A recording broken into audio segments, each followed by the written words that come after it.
Well, good morning and welcome to Living Beyond Limits. If you do not know, I'm Reverend Jennifer Spear. We are a part of Centers for Spiritual Living. I welcome all of you here this morning and so glad you came to spend your morning with us. And for those of you who are joining us online, welcome to our Sunday service. And so let's together read our mission statement that's on the front of the bulletin. We are a sanctuary where people can discover and reveal the presence of God within their own being and experience their oneness with all life. Through the realization of this inner presence of love and peace, we give way to the evolutionary impulse of the divine and become a beneficial presence in the world. That's really what we're doing here at Living Beyond Limits, is we're giving ourselves the opportunity to move back into and remember and touch that place within us that is our own divine nature, that is our own spiritual nature, that is that one infinite presence that we see expressing itself so clearly in nature, that we see expressing itself so clearly in love, like love between a mother and a child, that we see so clearly that presence is within us all of the time, that we cannot ever be separate or apart or distinct from that one, for it is expressing itself as everything, including us. And so when we come to know that and to remember that and to live from that place, what happens is it puts us in a place of power. Then when the world is not being loving or peaceful or intelligent even, we can tap into that within us. Oh, the love of Spirit is always within me, therefore I can bring it forward. Oh, the peace of the infinite is already right where I am, and we can bring peace to the situation. The wisdom of the cosmos lives within me, and I can tap into that and listen within and not be so knocked around by what's going on out there, and be a wise person in the world that has an influence on the world. And because we are connected to everyone and everything, as we come to the world as that beneficial presence, it not only affects the people that we are in contact and relationship with, but it affects the whole, because everything is connected to everything else. And so I thank each and every single one of you for saying yes to the call of your spirit, to be walking this path, to be bringing your light and your spirit into this world in a way that only you can, and to being a beneficial presence. Thank you for that. You know, as human beings, we all want to live with purpose. Yes? Do you have a sense of you want to live with purpose? You know, because when we live with purpose, what happens then is we are living in alignment with who we are on the inside. And then we're living in alignment with who we are, and we get to bring our own uniqueness to the world in a way that only we can. And as we do that, as we live from who we are and bring our uniqueness into the world, we actually make the world just a little bit better of a place. And then, as spiritual beings who are actually awake to their own spirit, we also want to live in alignment with our spirit, in alignment with our spiritual nature. We want to be able to give expression to our spirit in this world. You know, I don't think you can have one without the other. I think that living with purpose, automatically then we give expression to our spirit. And I think that when we give expression to our spirit, we are automatically then living on purpose, that the two things overlap. And so what if then your purpose on this planet were simply to manifest your spirit in this world? What if that were your purpose? And what if the reason that you feel compelled to court your own spirit, to walk this spiritual path, is so that you can live a life of purpose? You know, I think that one of the ways that we get clear about what our purpose is by being aware or becoming aware of our most deeply held values, our most deeply held principles. So there's a story of a swimmer, and it says, Florence Chadwick was a swimmer in 1952 and was attempting to swim from Catalina to California. She had done the English Channel through fog and cold water and the fear of sharks. After 15 hours, the Catalina one. After 15 hours, she gave up 1 mile from the shore. She couldn't see the land. The coach pleaded with her to keep going because he knew how close she was. She said later, if she could have only seen the land, she might have made it. It wasn't that cold, or exhaustion wasn't really getting the best of her. It was her lack of a clear vision. I think that when we are clear about what our values are, that then acts as our vision so that we know where we want to end up, so that we know where we want to be. And then those values are the things then that guide us to our destination when the waters get rough. And so some of my most deeply held values are love and equality, the oneness of this human family, spirituality, creativity, enjoying life, being true to myself, and being authentic. Those are some of my most deeply held values. And so you have a little pink piece of paper in your bulletin, and if you need a pen, will you raise your hand? I'm going to give you a couple of minutes to begin a list of what are your most deeply held values. What are your deepest values?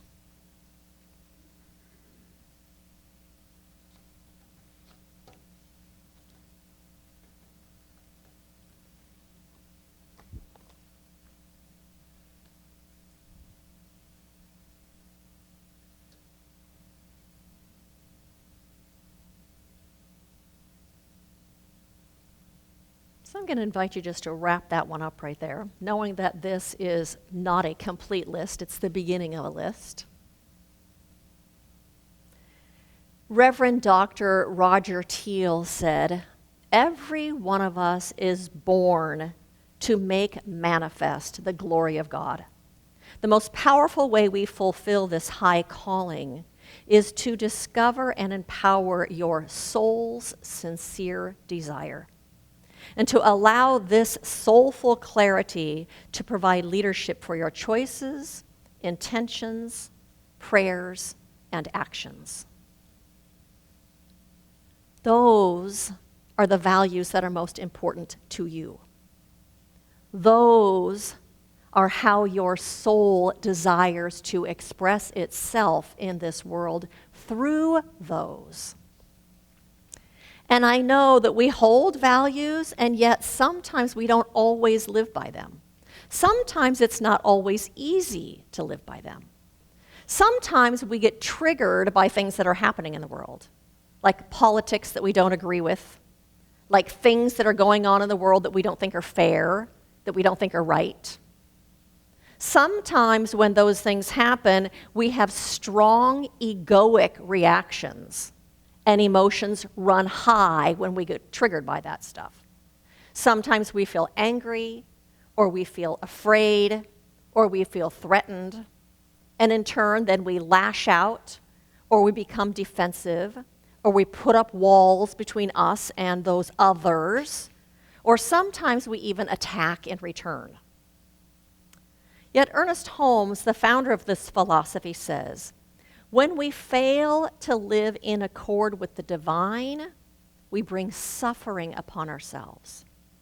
When we fail to live in alignment with our own divine nature, we bring suffering upon ourselves. I mean, think about how terrible it feels when you get stuck in anger, or when you get stuck in a feeling of hopelessness, or when you get stuck in fear. It feels terrible. And the reason that it feels terrible is because it's not in alignment with your true nature. It's not in alignment with your wholeness. It's not in alignment with your authentic power. It's not in alignment with the love that you are, or the boundless possibility that is the life you're living and the nature of your own life and the nature of you. You're not in alignment with the good of spirit that lives within you. And so love and oneness of this human family are some of my most deeply held values. And yet, sometimes I have reactions that are not loving, that do not see us as this one human family. Sometimes I have reactions of incredible anger, and on a rare occasion, I have reaction of hatefulness, where I feel like I hate that person. And those reactions are mostly when someone is doing something that I think is harmful to humanity, or when someone is doing something where it looks like they are trampling on people's rights or trampling their rights. Those are ego responses of mine. They're not responses from my divine nature. They're not responses from my wholeness.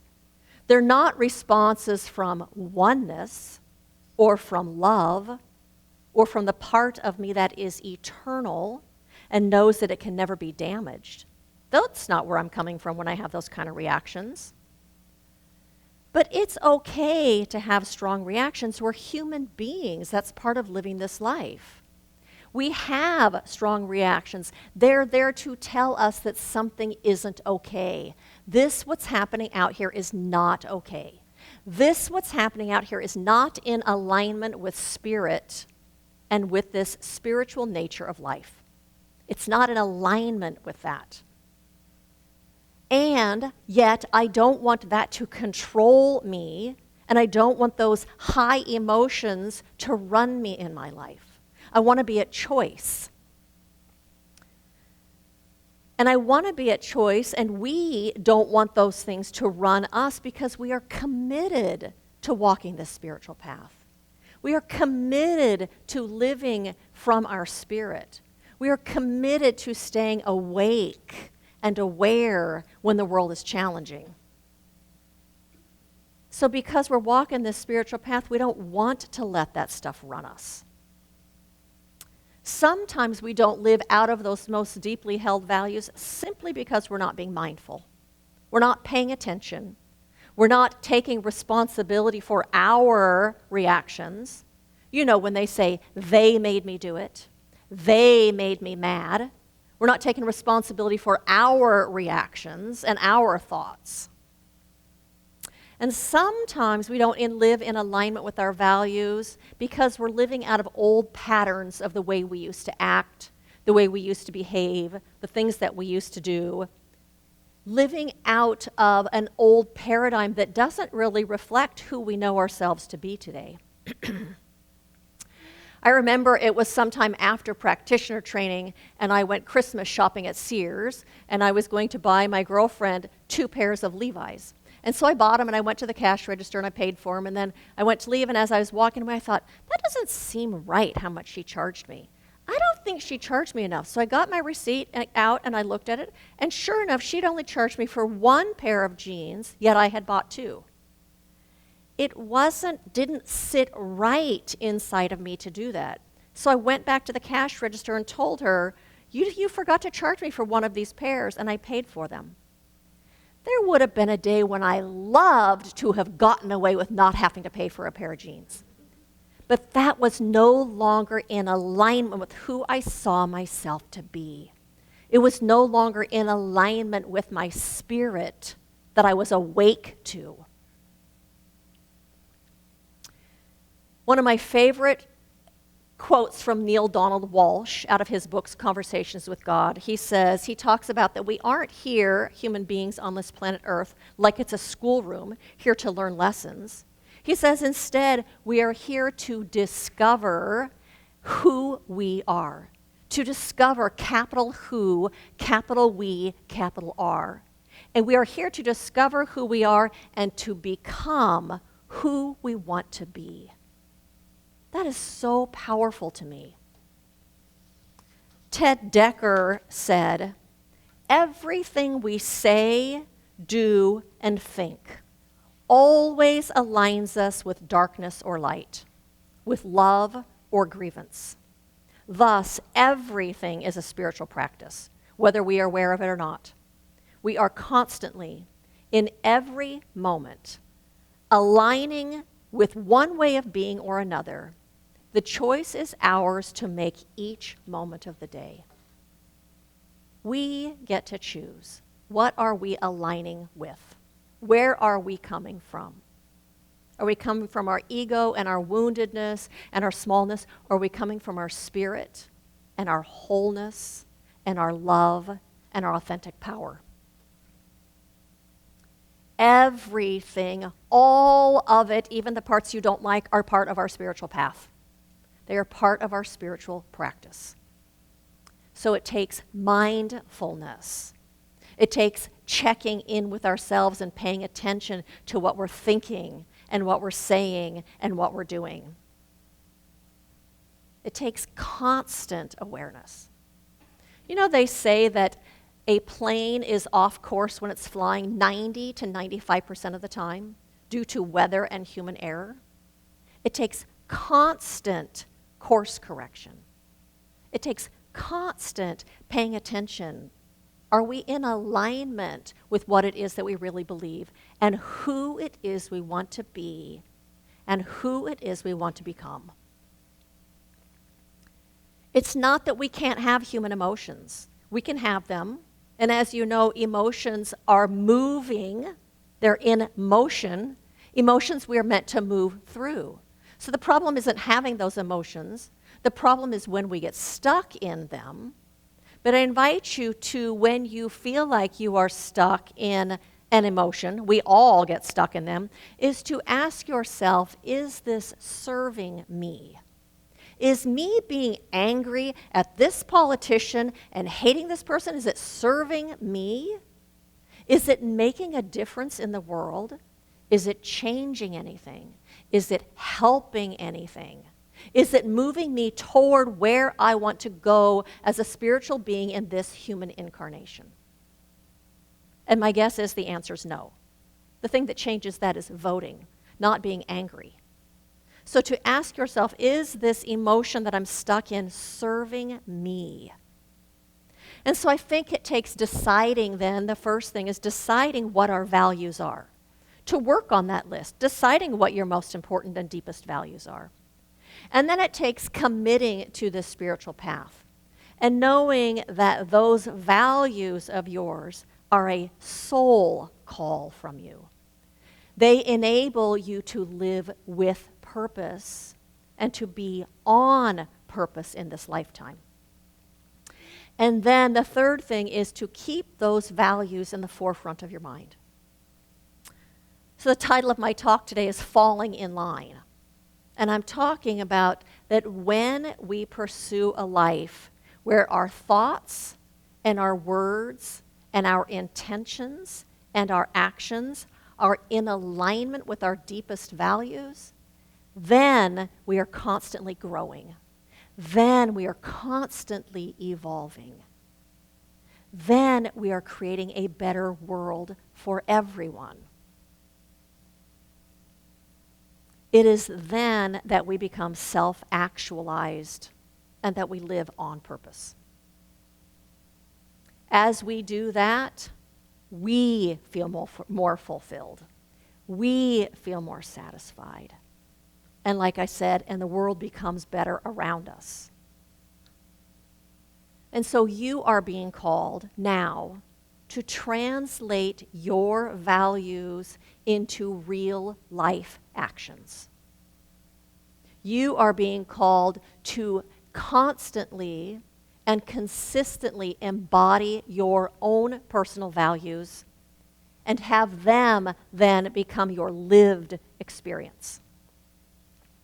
You are called to live a life where your outer life is a reflection of and is in alignment with your deeply held values.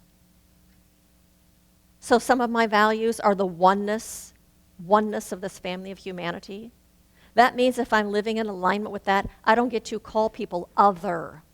I don't get to put them on the outside because I disagree with their opinions or because I disagree with their actions and what they're doing. I don't get to put them on the outside of this oneness of humanity. They're still my family. If one of my values is equality, that means I don't get to judge other people as less than or as not enough. If spirituality is one of my values, which it is, that means then I get to be awake and aware that everything that shows up in my life is part of my spiritual path, and that it is for my evolution and for my growth and for my unfolding. All of it. Because it's all a spiritual journey. And so I'm going to close actually today with a metaphor by Todd Michael. Alignment is analogous to what a sailor does with a sailboat. The currents of the wind and water surging all around a sailor are constantly changing. Very difficult to predict and totally out of his control. But the sailor has experience on his side. He understands the nature of the currents of wind and water. And he knows precisely how to trim his sails and adjust his rudder so that the current carries him exactly where he wants to go. It may seem as though the great currents of your world are wild and turbulent too. Sometimes the currents carry you in the right direction, but often it seems as though you are struggling against them. You feel helpless. You simply sigh in resignation when things go awry. But a part of you knows that there is more. Part of you knows that you were born not as a child of spirit to be a helpless victim, blown about haphazardly by random forces. Part of you knows that you are meant to master the art of sailing. You are meant to master the art of sailing, to master living this life of yours. And so my invitation to you this week is to spend some more time on that list of your values, if that's what you need to do. My invitation is to keep it where you can see it. Place it somewhere where you see it often. Keep your values at the forefront of your consciousness, at the forefront of your mind. Allow them to inform and to steer your choices, your thoughts, your words, your intentions, and your actions.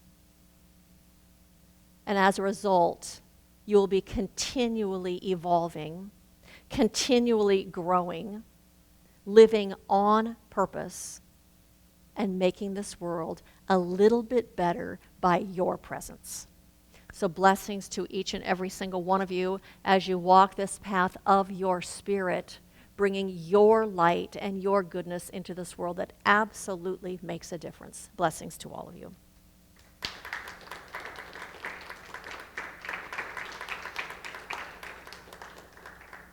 And so I invite you to join me in an affirmative prayer as we turn our attention to the truth that simply Spirit is omnipresent. The allness of Spirit and all that it is, all of the wisdom, all of the intelligence, all of the love, all of the peace, all of the magnificence of that infinite one is right where we are. For it is everywhere present, expressing itself in and through all things at all times. That infinite one that was before time began, that is the foundation of all things, that is the animating force that is this life force. It is all one and the same, and it cannot be separated into parts and particles, for it is the wholeness of Spirit, the infinite one, and all that it is present right where we are.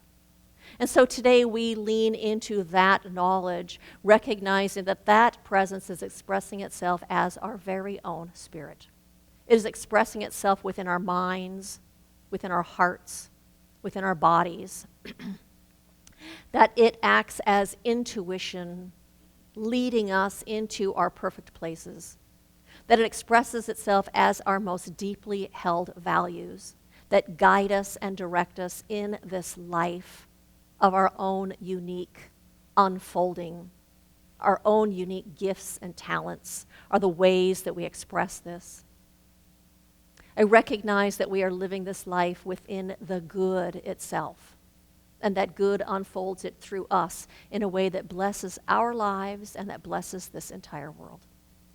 And so I speak this word not just about us in this room, but I speak this word about every single person on this planet, knowing that the fullness of Spirit is right where they are also, and that it is unfolding itself as wisdom, as guidance. It is unfolding itself as abundance and prosperity, as wholeness and health, for it is a law of order. It is a law of balance. It is perfection, the principle of perfection itself. And so that is what is expressing itself here today on planet Earth through and as each person, within and through each household and each place of business. For as we lean into this presence and open ourselves to it, it floods in, flows in an even greater way. And so I also speak this word about every single politician, every single world leader, every single decision maker of any sort, knowing that the intelligence of Spirit lives within them, that it expresses as their minds, through their minds, for there is only one mind, one consciousness, and we are each a part of it. And therefore, what is known in one place is known in all places. And so all that needs to be known, all that needs to be known for the best for humanity right now lives within each one of them, and that is calling their names right now. For that is part of their own spiritual makeup, part of their own divine essence, and they cannot be separate from that. So I know today that that voice speaks loudly and clearly to each and every single one of them, of oneness, of goodness, of love, of peace, of unity. And so it is with a grateful heart that I release this prayer into that creative law of the universe, knowing that it is unfolding itself right now. And so I release this word, and I invite you to join me in saying, and so it is. And so I just have a couple invitations to you. One is to join Pat and Mike doing stuff with the homeless. If you'd like to participate, there's a sign-up sheet in the back. We have prayer support after church. If you would like to put in a prayer request, there's a box back there, and we will support you during the week in prayer. Put on your prayer request what it is that you would like to receive or experience. And there are prayer shawls. If you would like to wrap yourself or someone that you know in that energy of prayer, there are prayer shawls you can take with you. The practitioners will pray over it before you leave. And there's a sign-up sheet in the back. I see Colleen holding that up to sign up for snacks, someone to bring some little snacks for us to have after service. And just to follow us on our social media accounts, which are all on your insert. So I invite you to repeat after me. The love and light of Spirit are within me. The love and light of Spirit are within me. I share it. I share it. I celebrate it. I celebrate it. I am it. I am. And so it is. And so